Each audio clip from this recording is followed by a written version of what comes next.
Por que tem tão pouca gente vivendo com intensidade o seu propósito de vida? Meu nome é Murilo de Tarso, você está no Chá das 5, aqui no Bule Dourado. Seja muito bem-vindo. Eu acho que é porque o cara não sabe qual é o seu propósito. Esse é um bom motivo. Eu acho ainda que, mesmo que ele saiba, ou mesmo que ele saiba o alinhamento, ele não acredita que ele pode. Eu acho que esse é pior do que o anterior, porque às vezes o meu gato subiu. Estrupice, estrupice. Se tremer um pouquinho a câmera, é o meu gato que está na mesa atrapalhando meu tripé. Quando você não sabe, você não sabe. Às vezes a pessoa busca isso, ela quer saber o que ela gosta de fazer, o que ela ama fazer, o que vibra o coração dela fazer estrupícia. A manteiga não me atrapalhava assim, estrupícia. E outras vezes a pessoa sabe, mas ela tem certeza que não é pra ela, que ela não pode. Fizeram ela acreditar que ela não pode, nem chega perto. Então ela segue uma outra carreira certinha. Ou ela vai fazer hobbies certinhos, que os amigos aprovam, que os pais, a sociedade. Esse papo todo, eu não vou entrar nunca nesse papo todo da sociedade, da mentalidade, do mindset que foi criado. Eu vou pelas bordas dessa ideia, mas você sabe essa ideia, você sabe do que eu tô falando. Ou ainda, a pessoa tem expectativas desalinhadas em relação aos resultados que esse propósito deve trazer. Porque às vezes a pessoa acha que se eu vou fazer isso, é esperado que dê isso de retorno. E aí não dá isso de retorno, a pessoa frustra e abandona. Esse é um terceiro motivo muito curioso, porque a pessoa sente qual é, ou chega próximo disso, ela faz, ela executa, ela vence padrões para poder executar uma coisa muitas vezes incomum, e o resultado que isso começa a dar, ou a falta dele, causa uma frustração, causa um afastamento, causa uma confirmação daquilo que a vozinha na cabeça já estava dizendo que não era possível. Isso em relação a viver de música, viver de teatro, de pintura, de coisas assim que são marginalizadas há muitos anos. E aí, se a pessoa tem desejos naquele sentido, no máximo pode ser uma brincadeira de adolescente, no máximo pode ser um hobby que ela faz nas horas livres e tal. E isso impede a pessoa de chegar longe, porque ela não está colocando toda a energia, ela não está colocando toda a fé e ela não está colhendo a expectativa correta. Se a expectativa for calibrada ou, o que é melhor ainda, não houver, fica muito mais fácil. Isso faz parte da fórmula que eu vou falar amanhã. Amanhã, sexta-feira, nosso Chá das 5, eu vou te dar uma ferramenta de 3 passos, uma fórmula de 3 passos que não é minha, é adaptada de outras fórmulas. Eu vou te passar ela para que você já use nesse final de semana mesmo, porque amanhã é sexta, então é perfeito para usar no sábado e no domingo, que é justamente sobre isso, sobre sobre a bússola do fogo, de forma prática, vivencial. Eu vou te dar um exemplo. Eu estou olhando para baixo, porque eu estou com meu caderninho com as notas aqui, meus tópicos. Eu vou te dar um exemplo sabe aquela pessoa que você fala assim, mas o que eu amo fazer é deitar no sofá, ligar a TV e ficar 4 horas como se não tivesse acontecendo nada na vida. O que eu gosto de fazer é dormir até derreter. Quando isso vira o que você ama fazer, já tem alguma coisa muito errada na sua vida. Quando descansar passa a parecer um propósito, você está muito cansado, está muito desalinhado, a sua energia está sendo muito sugada ao longo da semana e você não tem força de fazer aquilo que realmente você ama. E aí você já, comumente, tá? Não estou dizendo você, mas eu estou dizendo que é comum você já ter negado aquela energia do propósito por tantos anos que você já esqueceu qual é. Porque eu vou dizer isso novamente até que isso se encaixe na minha cabeça, inclusive. O propósito não é exatamente que nem uma meta. Tem muitas formas de você observar o que é propósito. Tem muitas explicações para essa mesma palavra, mas muita gente entende como uma meta. Meu propósito de vida é tal coisa, como a minha meta é tal coisa. E meta é uma coisa que tem a ver com o futuro. Com você fazer um monte de coisas, às vezes chatas, às vezes contrárias à sua essência, para atingir um determinado objetivo. Então isso é meta. O propósito que eu abordo aqui é a questão da energia. É a questão da energia essencial do propósito, de uma energia, de uma coisa tangível que você toca, que você acessa, que você bebe ao se aproximar dessa energia. Por isso a bússola do fogo. Se essa energia é um fogo que aquece o seu coração, se essa energia é uma coisa que borbulha em algum lugar, a bússola do fogo te orienta para você chegar perto do fogo, até que você o toque. E quando você toca o fogo, ele te acende. Por isso a bússola do fogo. Então, fechando essa questão, o normal é você saltar da cama, não exatamente motivado, né? A gente sai da cama meio morto, meio em estado DMT mental, né? Aquele estado ainda meio cheio de substâncias químicas sonolentas, então é sofrido acordar mesmo, é natural. Existem formas, e eu pesquiso essas formas, eu estudo formas de sofrer menos ao acordar, porque eu sofro, admito. Então, essa energia tangível, acessível, é normal que ela venha para você de forma natural e que conforme você toque o seu dia alinhado com as coisas que te entusiasmam, que te emocionam, que te fazem feliz, uma vai emendando na outra e vai te trazendo um dia muito prazeroso. Porque, de novo, o propósito está no presente, está no aqui, está no que você pode fazer hoje. Não é uma meta para dali um ano. É o que você pode fazer agora. E é disso que a gente vai falar na Bússola do Fogo, porque a Bússola do Fogo te indica como você tomar atitudes imediatas, não só metas para daqui a um ano, coisas que você vai fazer durante a semana, mas agora. Agora, um agora mais extenso, tipo o que eu vou fazer agora, mas que eu posso preparar para fazer amanhã ou fazer durante a semana que vem, beleza? Voltando no exemplo. Às vezes a gente pensa assim, o que eu gosto mesmo não dá dinheiro, ou o que eu gosto mesmo não é aceitável. Eu gosto de ficar jogando videogame o dia inteiro, se possível, só conversar sobre isso com os meus amigos. E até algum tempo atrás, eu vou botar um pouco mais de uma década atrás, realmente isso era muito difícil se transformar em empreendimento de carreira, de vida e dar dinheiro. Era muito fácil realmente ser hobby, mas nunca foi impossível que isso fosse uma atividade central, de quem de fato adotasse isso como calibragem central do seu alinhamento de propósito. Mas olha hoje, olha o tanto de youtuber que tem, gamer, que o que ele faz é jogar o que ele gosta, é mostrar para as pessoas, o tempo dele livre é conversar sobre isso, é pesquisar sobre isso. Ele faz isso tanto que até enjoa. Tem gamers que falam, nossa, eu não tô aguentando essa vida de tanto que eu jogo.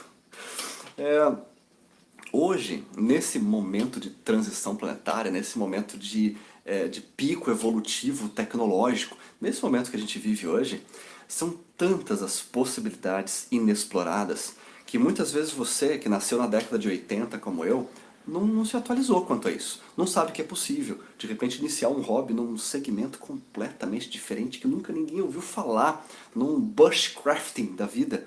E isso se tornar, sim, alguma coisa da sua vida. Eu vou usar de novo esse termo, é empreendimento de vida. Pode se tornar um empreendimento de vida. Não estou dizendo que é um negócio, não estou dizendo abrir uma empresa.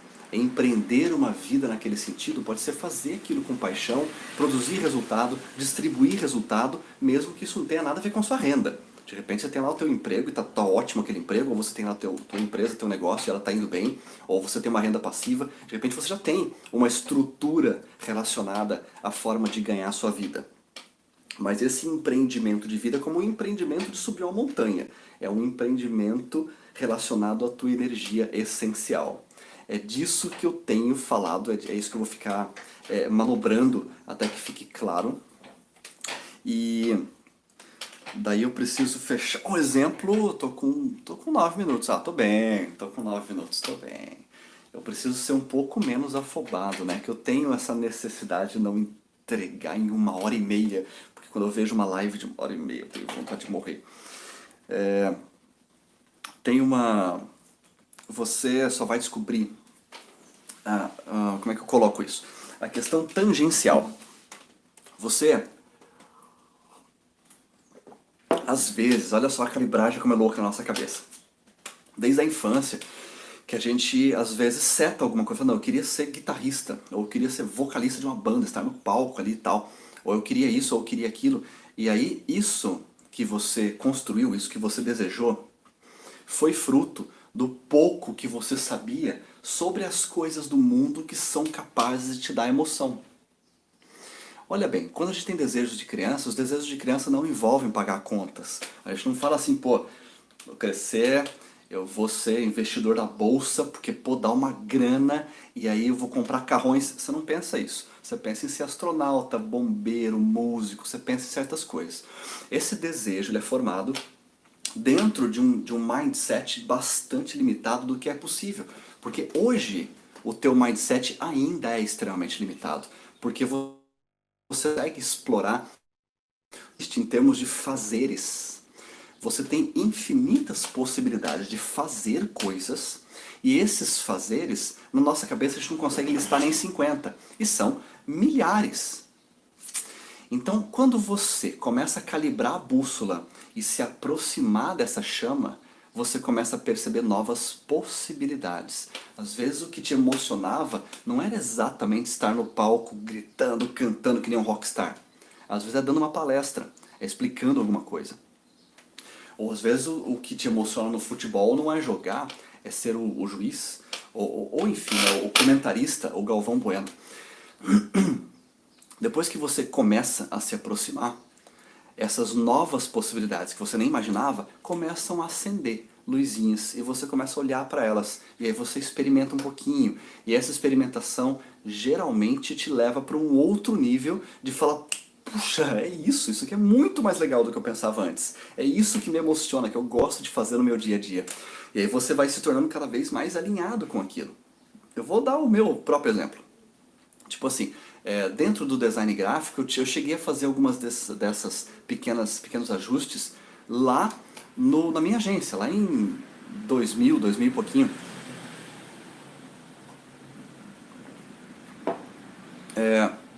Eu saquei na época que o que eu gostava no design gráfico era a questão do branding, da marca. Eu gostava de criar o nome, eu me impressionava com essa coisa de criar o nome.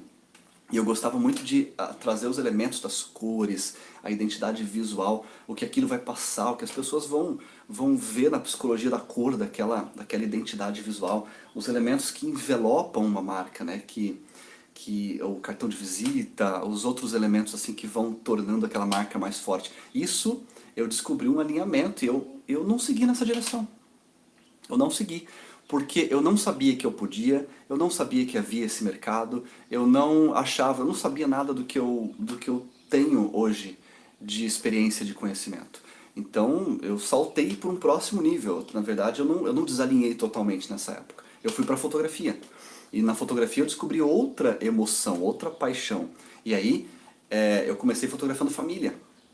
E logo eu falei, não é família. Aí eu saquei com mais. Nem foi mais rápido, eu passei uns 3 anos fotografando família.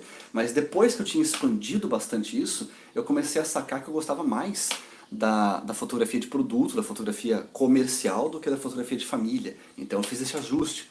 Depois disso, eu falei, não, eu gosto mesmo de pessoas. E daí eu fui levar aqueles conhecimentos para a fotografia de pessoas, fiz retratos femininos, e isso foi indo até eu chegar, por exemplo, na gastronomia.